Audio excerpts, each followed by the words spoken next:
अगर आप सनहौला से भागलपुर की तरफ जा रहे हैं और ये रास्ता गोराडीह होते हुए अगर जा रही है और अगर आपको भूख लगी हो तो आपको बीच में कोई भी ढंग का रेस्टोरेंट नहीं मिलता है। लेकिन ये समस्याएं और ये दुविधा अब दूर हो गई है। 28 जुलाई को गोराडीह के प्रखंड के ही सतजौरी चौक पर एक यादव जी स्वीट्स नाम से रेस्टोरेंट खुला है। हालांकि ये अभी निर्माणाधीन है और 10-15 दिनों में, जैसा कि इसके प्रोपराइटर अनिल जी कहते हैं, कि ये तैयार हो जाएगा। दरअसल इसमें जो मिठाइयाँ उपलब्ध है, जो स्वीट्स उपलब्ध हैं, उसकी क्वालिटी बहुत ही अलग किस्म की है और बहुत ही लजीज है, जिसको हम हिंदी में स्वादिष्ट बोलते हैं। हालांकि ये दावा उनका कितना सच है ये तो ग्राहकों के खाने के बाद पता चलेगा। लेकिन जब मैं आज पहुंचा इसके रेस्टोरेंट पर और यहाँ की जो तैयारी थी स्वीट्स की, और उसको खाने के बाद जब मैंने इसका टेस्ट रिव्यू किया तो ये पता चला कि बाकी दुकानों से, बाकी रेस्टोरेंट से काफ़ी अलग किस्म की मिठाइयाँ यहाँ पर तैयार हो रही है। और भला हो भी क्यों नहीं, क्योंकि ये ग्रामीण इलाके के परिवेश में खुला पहला रेस्टोरेंट है। हालांकि सनहौला में एक पहले से रेस्टोरेंट है जहाँ पर लोगों का जमा बाड़ा लगता है, लेकिन अब अगर आप भागलपुर जा रहे हैं और ये रास्ता अगर गोराडीह होते हुए जाती है, कोतवाली से कट करके आप जब गोराडीह की तरफ जाते हैं तो कुछ ही दूरी पर कोतवाली से आपको सतजौरी चौक पर ही यादव जी स्वीट्स का एक बड़ा सा पोस्टर दिखाई देगा। वहाँ पर जब आप आएंगे तो आपको मिठाइयों के अलग अलग फ्लेवर दिखाई देंगे, अलग अलग वेराइटीज़ दिखाई देंगे। लजीज मिठाई और बहुत ही सधे हुए कारीगरों के हाथ से बनाया हुआ। हालांकि कहते हैं कि भागलपुर के कुछ बड़े रेस्टोरेंट के कारीगर लॉकडाउन में यहाँ पर आए थे, जिसमें रोजगार की तलाश में थे, और उसकी प्रतिभा को अनिल यादव जी ने बहुत अच्छे तरीके से परखा और उस कारीगर को अपने रेस्टोरेंट में जोड़ लिया। हालांकि इसकी एक शाखा सतजौरी गांव की तरफ जो जाती है सड़क, वहां पर भी उपलब्ध है। लेकिन अब अनिल यादव ने दूसरा रेस्टोरेंट यहां पर 28 जुलाई को उद्घाटन कर दिया है। हमने आज मिठाई खाई और इस मिठाई को कैसे बनाते हैं इस संदर्भ में हमसे बातचीत करने के लिए इस दुकान के, इस रेस्टोरेंट के संचालक हमसे बातचीत करेंगे। क्या कुछ कहते हैं अपने इस रेस्टोरेंट के विषय में, सुनिएगा।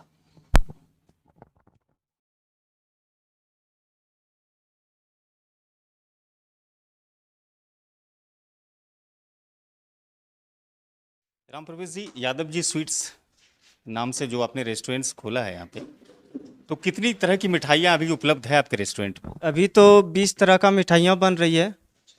कौन कौन सी मिठाई नाम बताइए। मिठाई तो इसमें जीवन ज्योति है, कटवरी है, मतलब कलाकंद है, काजू बर्फी है, रसगुल्ला स्पंज है, पक्का है। इस 20 तरह के मिठाइयों की जो वैरायटी है, इसमें सबसे खास क्या है आपके पास?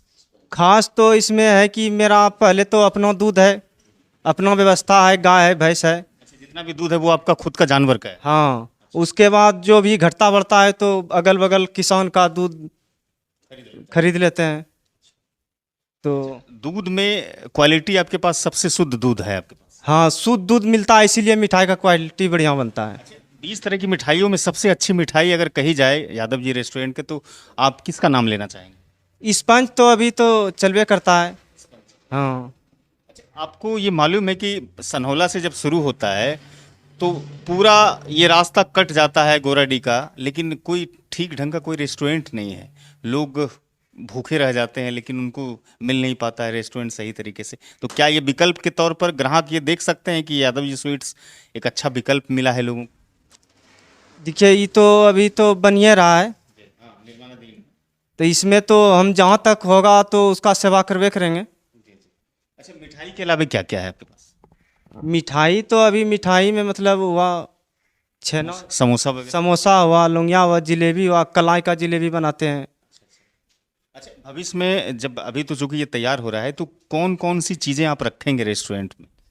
अभी तो सोचे हैं कि जैसे अभी मेरा तो अपना मिठाई का है, उसके बाद सोचे हैं होटल खाने पीने के? खाने पीने के लिए, उसके बाद जो मतलब रेस्टोरेंट अपना फैमिली लेके आया तो उसके लिए अलग रूम है, तो भी अपना खा पी सकता है। खासतौर से आज की जो युवा पीढ़ी है, चाहे वो युवक हो या युवतियाँ, चाट की बड़ी शौकीन होती है युवा पीढ़ी। चाट के लिए क्या व्यवस्था रहेगा भविष्य में? चाट भी रहेगा, चाट तो अभी चलवे करता है ज़्यादा, चाट भी रहेगा, चाउमीन भी रहेगा। अच्छा, जब ये रेस्टोरेंट आप डाले हैं यहाँ पर, तो ये क्या आपका सोच है कि आसपास के कितने इलाके के लोग आएंगे, कितने गांव से लोग आएंगे? मोटे मोटी तौर पर क्या लगता है कि यहाँ पर लोगों का जमावाड़ा लगेगा, लोगों की संख्या बढ़ती रहेगी दिन प्रतिदिन? अगर क्वालिटी देंगे तो बढ़ती रहेगी, अगर क्वालिटी घटाएंगे तो तब तो नहीं है ना होगा। लेकिन लोगों के पास आज के पास समस्या क्या है कि ऐसा नहीं है कि किसी के पास पैसा नहीं है, लेकिन सामान खान पान का जहाँ तक बात है तो खान पान में बहुत ज़्यादा विसंगति हो गई है, दिक्कत हो गई, सामान अच्छा नहीं मिल पाता है, जिसके कारण से वो उसका खाना सही नहीं हो पाता है। तो ऐसे में ये जो रेस्टोरेंट है शुद्ध माहौल बनाए रखने में कामयाब रहेगा ना? हाँ, सूद जहाँ तक होगा हम लोग काफ़ी उसमें लगे रहेंगे। आपका कोई रेस्टोरेंट दूसरा भी था? पहले था, वहाँ लॉकडाउन में खोले थे वहाँ घर पे, तो उसके बाद वहाँ जानकारी नहीं हो पाता था, अंदर थोड़ा हो जाता था, इसीलिए तो आदमी सब बोला कि आप मेन रोड में खोलिए, अच्छा रहेगा। तो सोचे कि मेन रोड में जानकारी हो जाएगा तो आए। आज के समय में ज़्यादातर लोग बिजनेस में सिर्फ एक ही चीज़ पर ध्यान केंद्रित करते हैं, पैसा कमाने पर। क्वालिटी, गुणवत्ता सब पीछे रह जाती है। आपका क्या सोच है?